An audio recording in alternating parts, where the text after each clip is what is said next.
Welcome to the Wyoming Game and Fish Department's presentation of the proposed turkey seasons for fall of 2024 and spring of 2025. I'm Joe Sandrini, wildlife biologist in Newcastle, Wyoming, and I'll be your guide as we head through the proposals for the next couple of years. First of all, the big news is that Wyoming's 5 hunt areas are proposed to go to a single statewide hunt area.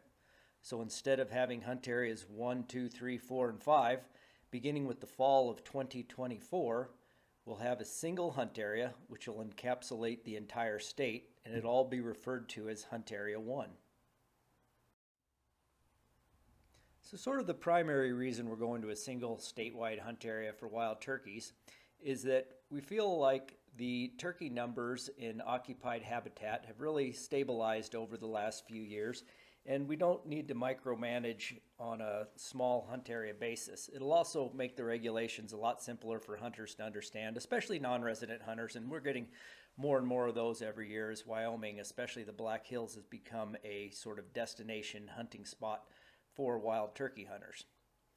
So there's basically 3 accepted management strategies for wild turkeys, and the one that we're going to be employing on a statewide basis is emphasis on spring gobbler hunting with limited either sex fall hunting. You may wonder, how is it if we have general licenses in the fall that we can have limited either sex fall hunting?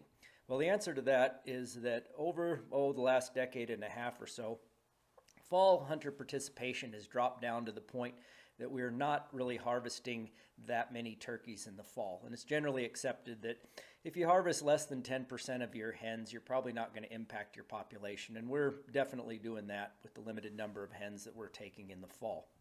We do have some areas in the state that continue to have high turkey numbers or cycle and at times have high numbers, especially on private land where they cause damage and depredation issues.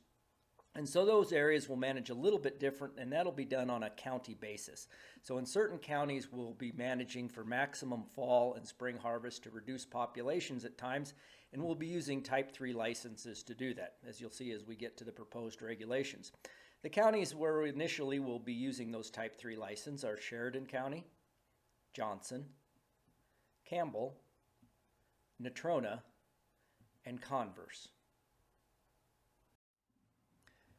Before we get into some of the proposed seasons, let's go ahead and review some of the population and harvest data that we've collected on wild turkeys the last few years to give us an opportunity to see where we've been and where we're headed. So poult production is really what drives turkey populations, that and winter survival here in Wyoming.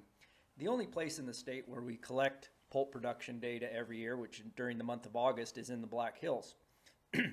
And so if we look at the number of poults per hen that we've been observing each year, and that's the purple line here with the dashed line being the long-term average. As you can see, this last year we were right at about average for our poult production. A little bit low the year before, which I'll explain that because we actually did have pretty good numbers of poults hit the ground. And then as you can see, the 3 years prior we were above average. Well, the reason for this little bit of a drop here is that yearling Merriam hens, or Merriam turkey hens, tend to not be very successful producers. And so when we back up a year here and we had a really high poult per brood number, that means we had a lot of yearling hens coming into the population. This next year, we had a lot of yearling hens which aren't successful nesters and tends to drag that down. And then we started to bounce back here. But really, the overall story is the last 1, 2, 3, 4, 5 years, we've had average or above average productivity with turkeys. And so turkey numbers around the state really have rebounded quite a bit. If we look at the number of toms that we've observed during the summer, and again, the dashed line is our long-term average, you can see that we've been pretty stable through there, right? Just kind of fluctuating up below and above the average. This 1 year little bump up here is probably just because we happened to see a few more while we're out classifying, not that they're necessarily worth. So speaking of populations, especially the way we hunt turkeys here in Wyoming, the spring take of gobblers tends to be a pretty good index of what your population is doing. So these are the fall and spring harvest data going back for the last 10 or 11 years or so. And the green is the spring harvest data. So as you can see, as our poult production began to rebound, our turkey numbers came up. We had a little dip in poult production. They came down, poult production increased, and that followed by an increase in harvest. And especially with the 2-year-old toms, there tends to be a little bit of a delay because about 85 to 90% or more of the birds harvested in the spring are 2-year-old toms. Now, if we look at the statewide harvest in the fall, you can see that it's been pretty steady. There's a little bit of an uptick here the last couple of years following those good years of poult production. But over the long term, if actually you go back about 20 years, our harvest in the fall does not fluctuate very much. Maybe 500 birds at the most. So we've seen what our harvest has done the last few years, but let's go ahead and take a look at hunter number, because this is kind of interesting. With a lot of game bird populations, hunter numbers tend to track the number of birds on the ground. It's a little bit different with turkeys, at least in the spring. The fall's a little bit more like traditional bird hunting.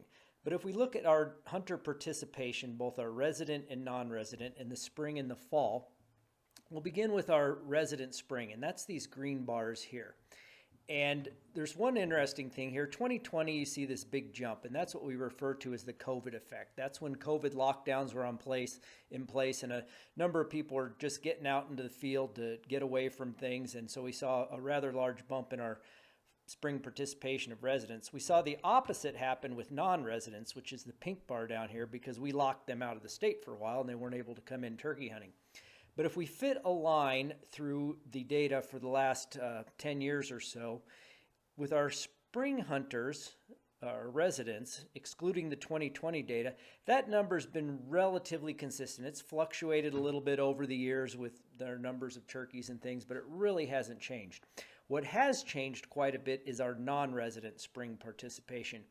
For a long time, it was kicking along down here. We averaged somewhere around 1,000 non-residents in the spring. In the last few years, that's really increased. And what's happened is Wyoming has become a destination for hunters from around the country to try and especially take Miriams. And so especially with what's happened with turkey populations in our neighboring states in South Dakota and Nebraska, we've begun to draw more and more non-resident hunters. And my best guess is in the next 5 years, depending on what happens with turkey populations, is our number of spring hunters that are non-residents is probably going to equal or begin to exceed the number of resident spring hunters we have, especially in places up here like the Black Hills where there's a lot of public land, and hunter crowding is beginning to become an issue in some of those places. If we look at our fall participation, and with our residents, that's the brown bars here, it really has stayed pretty consistent over the years. Saw a little bit of an uptick a couple years ago when we had a few more poults on the ground. As far as non-residents go, we have very little non-resident fall participation, usually 350 or less hunters, and it really hasn't changed either. Again, a little bit of an uptick when we had a few more. So looking at our proposed seasons, as we move to a single statewide turkey hunt area for the fall of 2024, we have the structure with the general license and the type 3 license. So on your general fall wild turkey license, from September 1 to September 30, you'll be able to hunt any wild turkey using archery equipment only.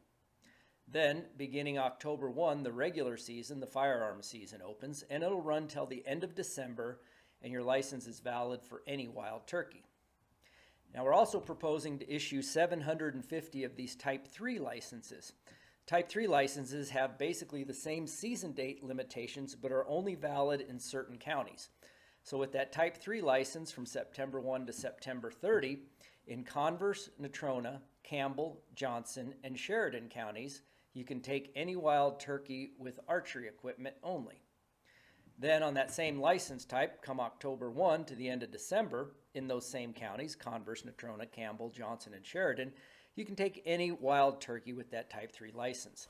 The license issuance is not going to change, so that, again, in the drawing, you can only purchase one license. Then after the drawing, if there's licenses left over, you can have up to 3 wild turkey licenses, but 2 of them have to be a Type 3. So essentially what that means is if you're going to maximize the number of licenses you can hold, you can have a general license, and then you can have up to 2 Type 3 licenses if they don't sell out. So if that's what you're interested in doing, the thing you want to do is apply for the Type 3 license in the draw. Then after the draw, buy your general license and another Type 3 license if there's any left over. The plan for the spring season is pretty similar. There's a few differences here though, and this will be for the spring of 2025 because our spring 2024 season is already set. So again, it'll be a single hunt area for the entire state. And on your general license, the regular season will open April 20th and close May 31st. And your general license will be valid statewide for any male wild turkey or wild turkey with a visible beard.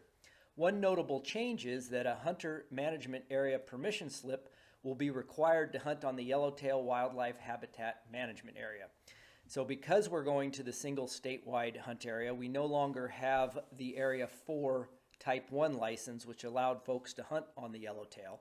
So instead, we'll be issuing limited permission slips by drawing through our public lands, our Access Yes program. That's what they call it now.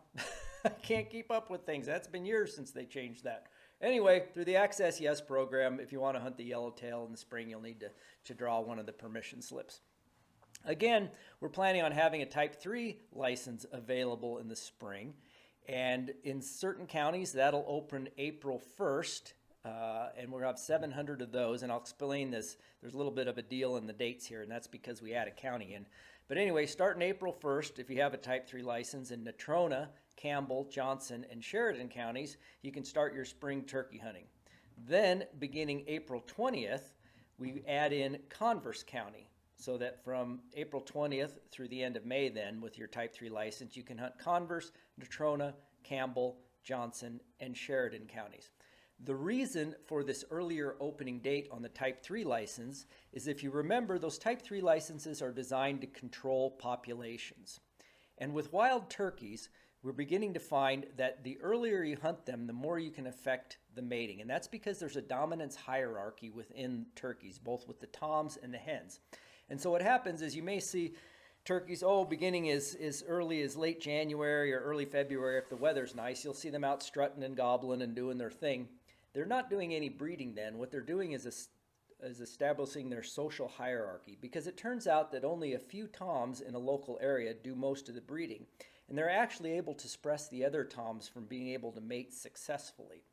In addition, the hens have a social hierarchy, and until the dominant hen is bred and begins to nest, the other hens do not get bred. And so by hunting early, you tend to remove the dominant males, and that can impact breeding, successful breeding, negatively. So we do allow that earlier opener with the Type 3 licenses, specifically because we're trying to reduce populations in those areas. As you'll see, if you look across the country, there's been a general shift towards later opening dates. There's some states that don't open until May 1 now in the spring. A lot of other ones are opening later in April, although there are a few states in the South where the chronology is a little bit different that open early. Besides going to a single statewide hunt area for wild turkeys beginning in the fall of 2024, the Game and Fish Department is also proposing a couple other changes to the wild turkey hunting regulations. The first one has to do with retention of evidence of sex, and this, of course, has to happen in the spring season when you're limited to taking either a male wild turkey or a wild turkey with a visible beard. So currently, if you do take a bird in the spring, you have to leave that evidence of sex or that proof that it's a female with a beard attached to the carcass. We're proposing to make the change so that it becomes similar to big game, that you simply have to have evidence of sex with you and the carcass until it's processed, but it does not have to be attached. And so what that means, if you go out and you harvest your tom in the spring, you can go ahead and breast out that bird, but you just need to retain either the beard or the leg with the visible spur on it with you until you get that bird home. And then if you take a hen that's a bearded hen, you need to retain that beard from that hen with you as well. So proof of sex for male wild turkeys is either one leg including the spur or a patch of skin with the breast feathers and the beard attached, or a few, and that's because breast feathers on male wild turkeys have a dark edging, whereas the females have a light edging. And then for female wild turkeys or bearded hens, a patch of skin with the breast feathers and the beard attached. The other change, and I mentioned this earlier, is that in order to hunt the yellowtail wildlife habitat management area in the spring, you'll need a hunter management area permission slip. And those, of course, are available through our Access Yes program. So you would apply for in the drawing for a permission slip to hunt the yellowtail in the spring. So that's about it for proposed changes to wild turkey hunting seasons. If you have any comments on those, we need to receive those comments by 5 p.m. on March 29th. And you can mail those to the address listed there, or you can go to our website and there's the ability to post your comments there as well. And so you can go to our website. If you have any questions, please give me a call. I'd be happy, love to visit with you about turkey hunting. And my number is 307-746-4646. That's my office number, and it does ring to my cell phone if I'm not in the office. So thank you for taking the time to look at our proposed changes to the wild turkey hunting regulations, and I hope that your hunt next year is very successful.